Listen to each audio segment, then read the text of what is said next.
علی بھائی السلام علیکم ورحمۃ اللہ۔ وعلیکم السلام ورحمۃ اللہ وبرکاتہ۔ گزارش ہے کہ امام حسن علیہ السلام کے قاتل کا نام اور قتل کی وجوہات بھی ذرا امت کے سامنے لائیں اور حق گوئی کا مظاہرہ فرمائیں۔ میرے بھائیو، یہ ایک تلخ حقیقت ہے کہ اس امت نے امام کائنات سید الاولین والآخرین شفیع المذنبین رحمت للعالمین سیدنا و مولانا امام اعظم محمد رسول اللہ صلی اللہ علیہ وآلہ وسلم کی جو وصیت تھی غدیر خم کے موقع پر، اس کا بالکل خیال نہیں رکھا، اور آپ صلی اللہ علیہ وآلہ وسلم کے پورے خاندان کو سوائے چند لوگوں کے، اور اس میں بھی ٹاپ آف دا لسٹ سیدنا حسن اور حسین علیہ السلام کو مظلومانہ طریقے سے قتل کیا۔ اور اس کی مثال انسانی تاریخ میں نہیں ملتی کہ امت جو ماننے والی امت ہے، انہوں نے خود اپنے پیغمبر کے ماننے والوں کو، ان کی اولاد کو اس طریقے سے ذبح کیا، والعیاذ باللہ تعالی۔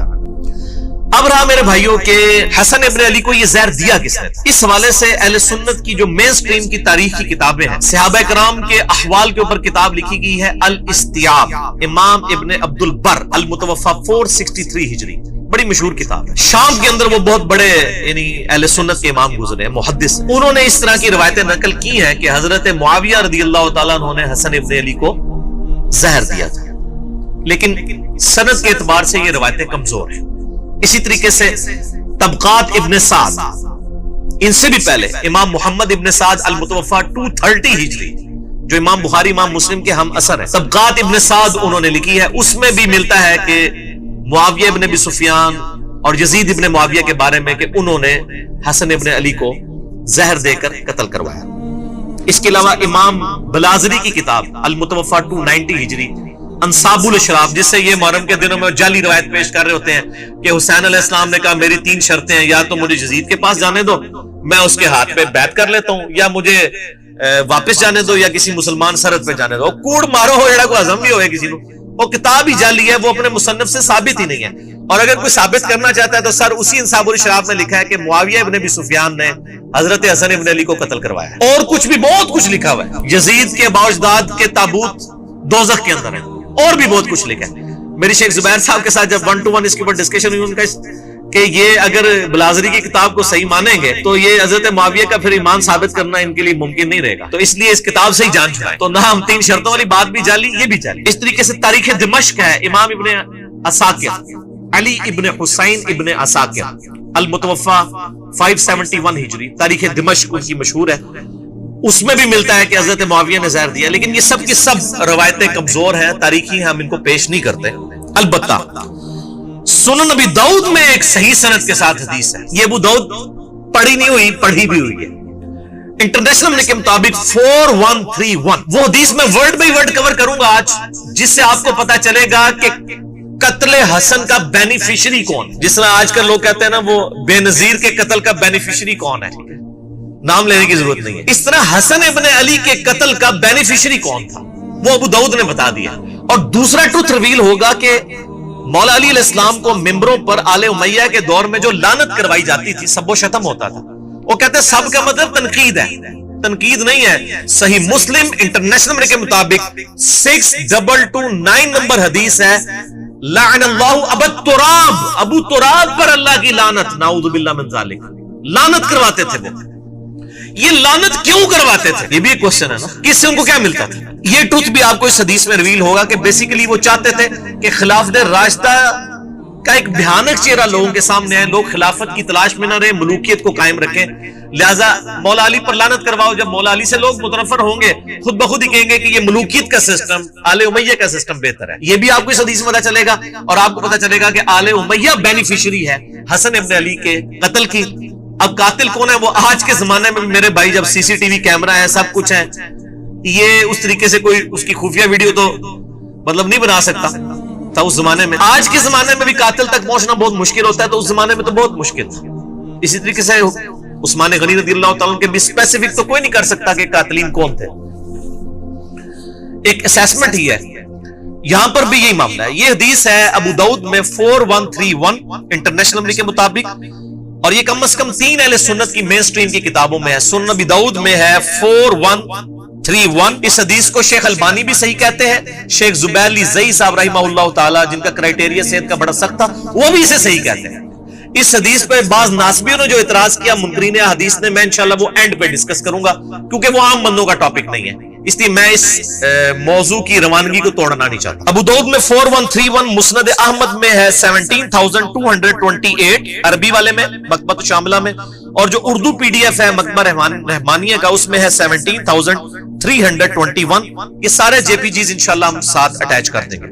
اور تیسری کتاب ہے المعجم الکبیر طبرانی، اس میں امام حسن علیہ السلام کے چیپٹر میں انٹرنیشنل نمبر کے مطابق 2628 ہے، اور مقدام بن مادی کرب والے چیپٹر میں 636 نمبر ہے۔ 2 دفعہ امام طبرانی اس حدیث کو لے کے ہیں، المتوفا 360۔ بن مادی کرب صحابی ہیں، بڑے مشہور صحابی ہیں یہ، انہی سے وہ ابو داؤد میں حدیث ہے کہ مجھے اللہ نے قرآن اور اس کی مثل یعنی سنت عطا فرمائی۔ مقدام بن مادی کرب عمر بن اسود اور قبیلہ بنو اسد کا ایک آدمی جو اہل قنسرین میں سے تھا، حضرت معاویہ ابن ابی سفیان رضی اللہ تعالیٰ عنہ کے پاس آئے جب وہ شام کے اندر یعنی بادشاہ تھے۔ معاویہ نے مقدام سے کہا کیا تمہیں معلوم ہے کہ حسن ابن علی وفات پا گئے ہیں؟ تو مقدام رضی اللہ تعالیٰ عنہ نے فوراً پڑھا انا للہ و انا الیہ راجعون۔ کسی مسلمان کی موت پہ کیا پڑھنا چاہیے؟ اب یہ پڑھنا ایک صحابی کا کیا یہ جرم تھا؟ جب انہوں نے یہ پڑھا تو ابو داؤد نے کیا لکھا؟ فقال له فلان، تو ایک آدمی نے، ایک مرد نے، فلاں شخص نے اس کے جواب میں کہا۔ اب یہ فلاں کون ہے؟ وہ حضرت معاویہ خود تھے، کیونکہ مسند احمد میں موجود ہے معاویہ نے مقدام سے کہا، تو حضرت معاویہ نے کہا مسند احمد میں بھی اور المعجم الکبیر طبرانی میں بھی موجود ہے جو میں نے نمبر بتایا کہ حضرت معاویہ نے یہ کہا کہ مقدام کیا تم حسن کے مرنے کو مصیبت سمجھتے ہو؟ انا للہ و انا الیہ راجعون۔ میں نے کہا تھا نا آپ کو پتا چلے گا قاتل کون ہے یہ تو ہم نہیں کہتے، لیکن بینیفیشری کون ہے، خوشی کسے ہوئی حسن کے مرنے پر؟ آل امیہ۔ انہوں نے کہا، اب مقدام بن مادی کرب کو بڑا غصہ ہے، انہوں نے کہا میں حسن کی وفات کو مصیبت کیوں نہ سمجھوں جبکہ رسول اللہ صلی اللہ علیہ وآلہ وسلم نے ان کو اپنی گود میں بٹھایا ہوا تھا اور فرما رہے تھے حسن مجھ سے ہے اور حسین علی سے ہے۔ یعنی مقدام بن مادی کرب کہتے ہیں میں نے نبی الاسلام کو خود دیکھا ہے کہ اپنے زانوں پہ ایک طرف حسن ابن علی کو بٹھایا ہے، دوسری طرف حسین ابن علی کو، اور کہہ رہے ہیں حسن مجھ سے ہے حسین علی سے۔ اور یار جس نے نبی کو اتنی محبت کرتے ہوئے دیکھا ہو تو سر پھر اس شخص کی وفات کے اوپر اس کو پھر غم تو ہوگا نا۔ تو حضرت معاویہ کو جواب دے رہے ہیں کہ میں کیوں نہ مصیبت سمجھوں جب نبی الاسلام اتنی محبت ان سے کرتے تھے۔ اور بخاری کے تو الفاظ میں نے بتایا نا ابن عمر کے، صحیح بخاری 3753، حسن و حسین دنیا میں میرے 2 پھول ہیں۔ ہائے ہائے ہائے۔ اب وہ جو اصلی شخص مقدام بن مادی کرب کے ساتھ گیا ہوا تھا نا حضرت معاویہ کو ملنے میں، آپ کو پتہ ہے شاہ سے زیادہ شاہ کے وفادار ہوتے ہیں چمچے، وہ چمچا تھا۔ اس نے دیکھا کہ جب معاویہ ہی توہین کر رہے ہیں حضرت حسن ابن علی کی، یہ بات کہہ کے کہ حسن کا مرنا کوئی مصیبت ہے، انہوں نے کہا میں بھی بیچ اپنا تھوڑا لچ ڈال دیں۔ تو اس نے کہا فقال الاسدی جمرۃ اطبہ اللہ، حسن تو ایک آگ کا کوئلہ تھا جسے اللہ نے بجھا دیا۔ انا للہ و انا الیہ راجعون۔ اللہ کی لعنت ہو ایسے لوگوں پر جو اہل بیت کے ساتھ بغض رکھنے والے ہیں۔ صحیح مسلم میں حدیث ہے علی سے محبت نہیں رکھے گا مگر مومن، علی سے بغض نہیں رکھے گا مگر منافق۔ صحیح مسلم 240۔ اور یہ آپ دیکھ لیں سیدنا علی کی اولاد کے ساتھ غدیر خون پہ جو نبی علیہ السلام نے کہا تھا میں اہل بیت کے معاملے میں تمہیں اللہ کا خوف دلاتا ہوں، 6225 سے 6228 تک صحیح مسلم میں، وہ اہل بیت سے مراد مولا علی اور ان کی اولاد لی تھی، کیونکہ سن نسائی الکبریٰ میں مسند احمد میں آگے الفاظ ہے غدیر خون کی حدیث کے کہ مولا علی کا ہاتھ پکڑ کے نبی علیہ السلام نے صحابہ کے دوران یعنی غدیر خون پہ بلند کر کے کہا من کنت مولا فہذا علی مولا، جس کا مولا میں اس کا مولا علی، جس کا جگری یار میں اس کا جگری یار علی، جس کا آقا میں اس کا آقا علی۔ اور پھر کہا اے اللہ علی جو علی سے محبت رکھے تو بھی اس سے محبت رکھ، جو علی سے بغض رکھے تو بھی اس سے بغض رکھ، کیونکہ علی کی اولاد نہیں ذبح ہونا تھا نا۔ یہاں پہ بھی آپ دیکھ لیں وہ اسدی کہتا ہے کہ حسن تو آگ کا ایک انگارہ تھا، ایک کوئلہ تھا داغتا ہوا جس کو اللہ نے بجھا دیا۔ یہ اس جملے کے اندر پوری قیامت ہے۔ آپ استغفر اللہ پڑھ رہے ہیں نا، اس ایک جملے کو اگر کھولیں نا تو میں گھنٹوں بول سکتا ہوں۔ یہ کسی کے لیے یہ جملہ کیوں بولا جاتا ہے کہ فلاں شخص داغتا ہوا انگارہ ہے؟ پرانے زمانے میں جب آپ نے آگ روشن کرنی ہوتی تھی تو دوسرے گھروں سے آپ کوئلہ لے کے آتے تھے، کوئلے کے اندر ہلکی سی آگ چل رہی ہوتی ہے، وہ آگ لا کے جب آپ لکڑیوں میں رکھتے ہیں تو لکڑیاں بھڑک اٹھتی ہیں۔ یہ لکڑیوں کو بھڑکانے والی چیز جو ہوتی ہے وہ ہوتا ہے داغتا ہوا کوئلہ۔ حسن کو اس نے داغتا ہوا کوئلہ کیوں کہا؟ چونکہ حضرت معاویہ نے صلح کی ہوئی تھی حسن ابن علی کے ساتھ کچھ شرائط کے اوپر، ان شرائط میں سے صرف ایک ہی شرط پوری کی تھی کہ جو مال غنیمت جو قرآن حکیم میں سورۃ الانفال میں آیا کہ اہل بیت کو 5واں حصہ ملے گا بیت المال میں سے، چونکہ ان پہ زکات نہیں لگتی، وہ دیتے تھے۔ باقی جو 4 شرائط تھی، نمبر 1 حضرت معاویہ رضی اللہ تعالیٰ عنہ خلفائے راشدین کے طریقے کے مطابق حکومت چلائیں گے، کوئی نہیں پوری کی۔ نمبر 2 حضرت علی کے ساتھیوں نے جو ہتھیار ڈال دیے ہیں صلح حسن کے بعد، وہ ان کے ساتھ ظلم و ستم نہیں ہوگا۔ آپ یہ میرا پمفلٹ پڑھیں، میں آج اس ڈیٹیل میں نہیں جانا چاہتا، وہ سب کچھ موجود ہے ان کے ساتھ کیا کچھ ہوا، بخاری مسلم سے میں نے ثابت کیا۔ نمبر 3 ممبروں کے اوپر جو سب و شتم کا سلسلہ جاری ہے حسن ابن علی کے والد علی ابن ابی طالب پہ، وہ ختم کروایا جائے، وہ چلتا رہا۔ صحیح مسلم میں 6229 نمبر حدیث، مولا علی پہ لعنت کے الفاظ کے ساتھ لعنت کی جاتی تھی آل مروان کی طرف سے۔ اسی طریقے سے حضرت معاویہ اپنے بعد امت کو شورا پہ چھوڑیں گے، اپنے بیٹے کو نامزد نہیں کریں گے، لیکن وہ بھی آپ بخاری اٹھا کے 4827 نمبر حدیث 4827 دیکھ لیں، صحابہ نے مخالفت کی، انہوں نے زبردستی کیا، تو کوئی ایک شرط بھی نہیں مانی سوائے ایک مال غنیمت والا معاملہ۔ تو یہ سارے شرائط تھی۔ اب یہ شرائط جب کوئی بندہ پورا نہ کر رہا ہو تو جس سے صلح ہوئی ہو اس سے ڈر تو لگا رہتا ہے نا کہ کہیں یہ بھی اپنا صبر کا پیمانہ اس کا لبریز ہو اور یہ دوبارہ سے خلافت کے لیے کوئی تحریک اٹھا دے۔ جو جب تحریک اٹھائے گا تو تحریک اٹھانے والا جو شخص ہے وہ ایک دہتا ہوا کولا ہوگا جس سے آگ بڑھ سکتی ہے، خلافت راشدہ دوبارہ سے چڑھ سکتی ہے۔ اب آپ کو اس جملے کی گہرائی پتہ چلی؟ حسن ایک دہتا ہوا کولا تھا جسے اللہ نے بجھا دیا، انہوں نے کہا شکر ہے ختم ہوا ہے، انہوں سے اپنی مرضی نہ لے کام توڑ کے رکھیں گے۔ سمجھ آئی آپ کو؟ اب یہ جب گفتگو ہو رہی ہو کسی صحابی کے سامنے، یہ کسی وہابی کے آگے نہیں ہو رہی تھی، اس صحابی کے آگے بات ہو رہی تھی، نہ کسی بابی کے آگے ہو رہی تھی۔ بابی بابوں کا دفاع کرتے ہیں، وہابی اپنے وہ بادشاہوں کا دفاع کرتے ہیں۔ یہ صحابی تھا مقدام بن مادی کر، اس نے کہا کہ پہلے معاویہ نے یہ بات کی رضی اللہ تعالیٰ عنہ کہ حسن کا مرنا کوئی مصیبت ہے، اب اس کے چمچے نے آگے سے یہ بات کر دی ہے کہ حسن تو ایک آگ کا انگارہ تھا، اسے بجھا دیا اللہ نے۔ ہائے ہائے ہائے ہائے۔ اب مقدام فقال المقدام، مقدام نے کہا اما انا، انہوں نے کہا معاویہ جتنے تک میرا تعلق ہے نا فلا ابرح اليوم، آج میں اس وقت تک یہاں سے تیرے دربار سے نہیں اٹھوں گا، حتی اغیظک، یہاں تک کہ میں تجھے غصہ نہ دلاؤں۔ یعنی تو نے مجھے تکلیف دی ہے نا حضرت حسن ابن علی کے بارے میں کامنٹس کر کے نیگیٹو، میں تجھے ایسی باتیں کروں گا کہ تجھے غصہ دلاؤں، وَأُسْمِعَكَ مَا تَكْرَهُ، اور میں تجھے ایسی باتیں سناؤں گا تجھے بری لگے گی۔ جب کسی کی حقیقت اسے کھول کے بیان کی جائے نا تو بڑے سے بڑے صبر کرنے والے شخص کو بھی بری لگتی ہے۔ پھر کہا اے معاویہ اگر میں سچ کہوں تو میری تصدیق کر دینا، اور اگر میں غلط کہوں تو تردید کر دینا۔ معاویہ نے کہا ایسا ہی کروں گا۔ مقدام نے کہا میں تمہیں اللہ کی قسم دے کر کہتا ہوں، کیا تم جانتے ہو کہ رسول اللہ صلی اللہ علیہ وآلہ وسلم نے سونا پہننے سے منع فرمایا؟ حضرت معاویہ نے کہا ہاں ہمیں بھی پتا ہے مرد کے لیے سونا حرام ہے۔ مقدام نے پھر کہا معاویہ تمہیں اللہ کی قسم دے کر کہتا ہوں، کیا تمہیں خبر ہے کہ رسول اللہ صلی اللہ علیہ وسلم نے مرد کے لیے ریشم پہننے سے روکا ہے؟ انہوں نے کہا ہاں۔ حضرت مقدام نے کہا میں تمہیں اللہ کی قسم دے کر تیسری بات پوچھتا ہوں، کیا تم جانتے ہو کہ رسول اللہ صلی اللہ علیہ وآلہ وسلم نے درندوں کی کھالیں پہننے اور درندوں پر سواری کرنے، یعنی شیر کی کھال پہننا یہ تکبر کی علامت ہے، اس سے منع فرمایا؟ حضرت معاویہ نے کہا ہاں۔